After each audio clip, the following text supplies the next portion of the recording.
Welcome back नाजरीन। हम गुफ्तगू करें डॉक्टर आदिल नजम साहब से और हम उनसे बात कर रहे हैं जो 2025 में हमने बैनुल-अक़वामी दुनिया में तब्दीलियाँ देखी, बैनुल-अक़वामी सियासत में तब्दीलियाँ देखी और उनमें से कितने इश्यूज़ जो हैं वो हम 2026 में उनका असर भी देखेंगे। डॉक्टर साहब, ऑब्वियसली बहुत से इश्यूज़ हैं जो डिस्कस करने हैं, बट वेरी क्विकली, क्योंकि हम बात ये कर रहे थे कि what you were surprised bye the maybe changing relationship between the world, particularly America और पाकिस्तान और भारत। मतलब कि हम जो एक मातम या हम गम करते थे, गम का इजहार करते थे कि जी हम irrelevant हो गए, suddenly it seemed as if the tables had turned। और टेबल्स ऐसी टर्न हुई हैं कि आई थिंक ना अमेरिका में किसी को समझ आया है ना पाकिस्तान में। हम मुस्कुरा देते हैं क्योंकि इस वक्त लगता है कि हमारे हक में, और लेकिन ये एक मेजर सरप्राइज अमेरिका के लिए भी, अमेरिका में भी जो हैं, जो दो चार रह गए हैं जो पाकिस्तान को स्टडी करते हैं, उनको भी समझ नहीं आया। अमेरिकन मेरे ख्याल में फॉरेन अफेयर्स को भी नहीं समझ आया। So that clearly is Trumpism. वो टेबल जो मैं कहता हूँ, ट्रम्प ने बहुत सारी चीज़ें चेंज की और उसमें उतनी ही बड़ी सरप्राइज है कि यकदम ट्रम्प जो है, बल्कि कम सरप्राइज ये है कि यकदम ट्रम्प पाकिस्तान का यार हो गया। वो मुझे समझ आता है। अच्छा, उसकी मेरे ख्याल में लॉजिक ये है कि the world loves a winner, no one loves a winner more than Trump. मई में मोदी साहब ने हमाकत की पाकिस्तान पे, जो सबसे बड़ा एहसान एक तरह से किया वो मोदी साहब की हमाकत थी, which he totally miscalculated based on previous things. उसका जो जवाब मिला उनको और इतना क्लियर मिला, वो इस बदलती हुई दुनिया में एक मैसेज था, बाय एक्शन। जी बिल्कुल, राइट। और उसकी वजह से ट्रम्प चेंज हो गया, वो मुझे समझ आता है। द बिगर सरप्राइज इज कि भारत और ट्रम्प का क्या हुआ। देखो ना, मोदी और ट्रम्प तो यार थे, एक दूसरे के हाथ पकड़ के वो एक दूसरे के लिए नारे लगाते थे। ट्रम्प मोदी की रैलीज इकट्ठे अटेंड करते थे, रैलीज दोनों तरफ। So that surprise was even a bigger surprise. और मेरे ख्याल में फिर वो और फीड हो गई जो इस वक्त अमेरिका में एक एंटी इमिग्रेंट बहुत सख्त है। अब तक जो इंडियन या साउथ एशियन मेरे जैसे भी थे, वो उससे थोड़े से अनटच थे। हम गुड इमिग्रेंट्स कंसिडर हुआ जाता था इंडियन इमिग्रेंट्स को, क्योंकि वो सीईओज थे। जो वो ट्रम्प की रेला आया, that started looking at India in a very different way, चाहे वो अमेरिका में हो चाहे वो। So I think the bigger surprise was कि भारत के साथ क्या हुआ। और मोदी साहब I don't think has been able to, he has survived as prime minister, लेकिन अभी तक भारत को समझ नहीं आया और दुनिया को भी नहीं समझ आया क्या हो। आई वुड ओनली से कि इसका ये मतलब नहीं है कि वो परमानेंट चेंज है। ना हमारी दोस्ती परमानेंट है इस वक्त जो अमेरिका से नजर आ रही है, और ना ये खप्त होना चाहिए कि जनाब अच्छा अब इंडिया और ट्रम्प जो या अमेरिका जो है वो चेंज हो जाएंगे, क्योंकि फंडामेंटल रियलिटीज उधर ही। बिल्कुल सही। सो आई मीन ये एक ऐसी चीज है जो हमें, we should watch this in 2026। I think ये तो बहुत ज्यादा हमें वॉच करनी चाहिए, दो तीन वजूहात से करनी चाहिए। एक वजह तो ये है कि कई बार बात हुई है आपसे भी, दूसरों से भी, कि चौधरी की जो दोस्ती दुश्मनी अगर बुरी है तो दोस्ती भी कोई ज्यादा अच्छी नहीं होती। किसी ना किसी वक्त वो मांगा जाएगा, और अब जो है क्लॉक टिक कर रही है, क्योंकि नजर आ रहा है जो आपने शुरू में क्लिप्स भी दिखाए, और Pakistan is playing that game reasonably well, कि अमेरिका को अपनी रेड लाइंस बारी बारी दिखाने की कोशिश कर रहे हैं। अब क्लियर हो गया कि अमेरिका आपसे कुछ मांग रहा है, लेकिन इन अ गुड वे हम उसको क्लियर करते रहे हैं कि यार वो उधार मांग के शर्मिंदा ना करना वहाँ जहाँ हम दे ना सके। सो वो गेम चलेगी, and that is not an easy thing, क्योंकि उसमें दूसरे भी आपसे कुछ मांग सकते हैं, आपके जो दूसरे एलाइज वगैरह। दूसरा उसका जो एस्पेक्ट है आई थिंक इज़ इम्पॉर्टेंट। हम में से ये हम सबको यकीन है, सारे एनालिस्ट को, आपको भी, कि जो स्कर्मिश जिसको आपने कहा वो ख़त्म नहीं हुई। जी जी बिल्कुल, राइट। सो उस पे एंड नहीं आया। ट्रम्प साहब जितनी मर्जी कह दिया, अब तो हमने गिनना छोड़ दिया ना कितनी बार का है, लेकिन दैट डजंट मीन कि सब गेम खत्म हो गई। लॉजिक ये कहती है, छोड़ दें कौन भारत है कौन पाकिस्तान है, लॉजिक ये कहती है कि एक बड़ा मुल्क जो उस किस्म की डिफीट आप कह लें और उससे गया इग्नोमी से, वो बैठेगा नहीं।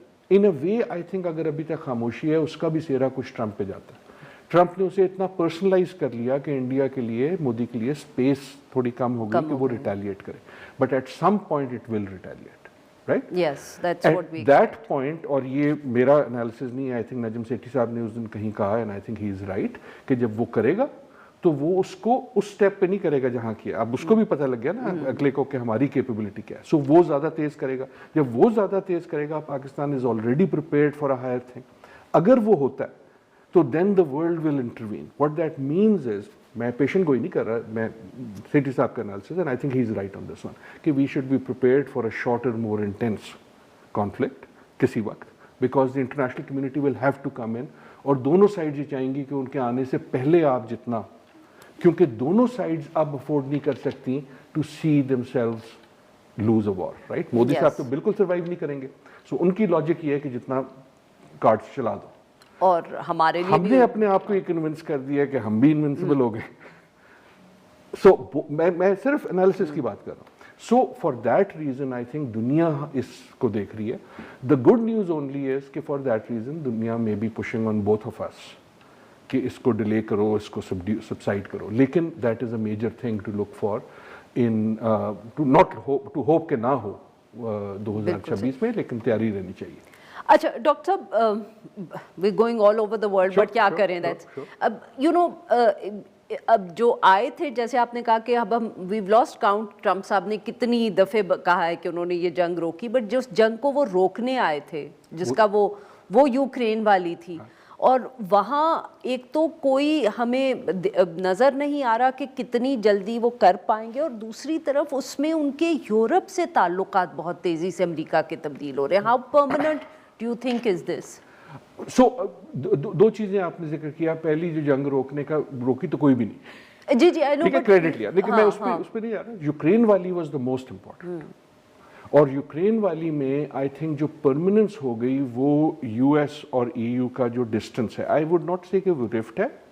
वो शुरू हुआ ग्रीनलैंड को, यू नो, इन अ वे हम सोचते हैं अच्छा हुआ, फिर खत्म हो गया, छोटा सा मुल्क है, मुझे तो पता भी नहीं है किधर. लेकिन इन अ वे आपने तब से सुनना शुरू कर दिया, नॉट ओनली यूरोप से लेकिन कनाडा से, कि यार अब हमारी परमानेंट डिस्टेंसिंग हो गई है.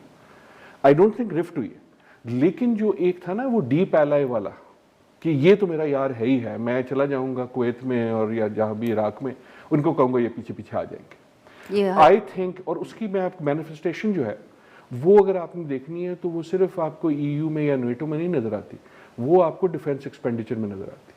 अक्रॉस यूरोप आपको नजर आता है.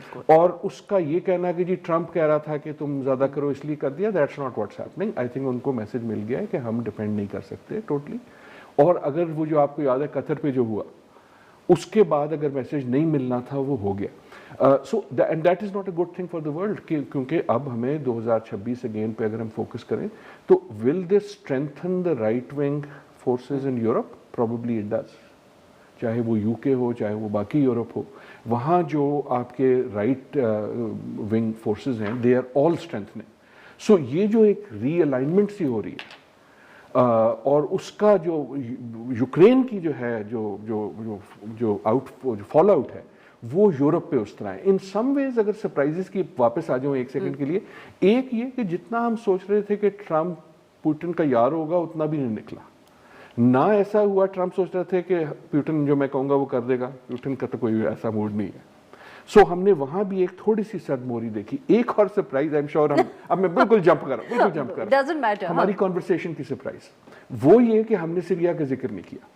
कोई और साल, राइट, इसलिए नहीं कि हम भूल गए, बिल्कुल इतनी चीजें पाइल अप हो गई. Syria is still, it's there on my list, but it's lower down. किसी और साल में वो सबसे बड़ी खबर होती. बिल्कुल सही. Right, that is the type of year we have gone through, कि जो चीज किसी और साल में टॉप ऑफ द वो फ्रंट पेज होती, वो अब कहीं पेज से बनी. जी नाज़रीन, यहाँ पे लेते हैं हम एक छोटी सी ब्रेक.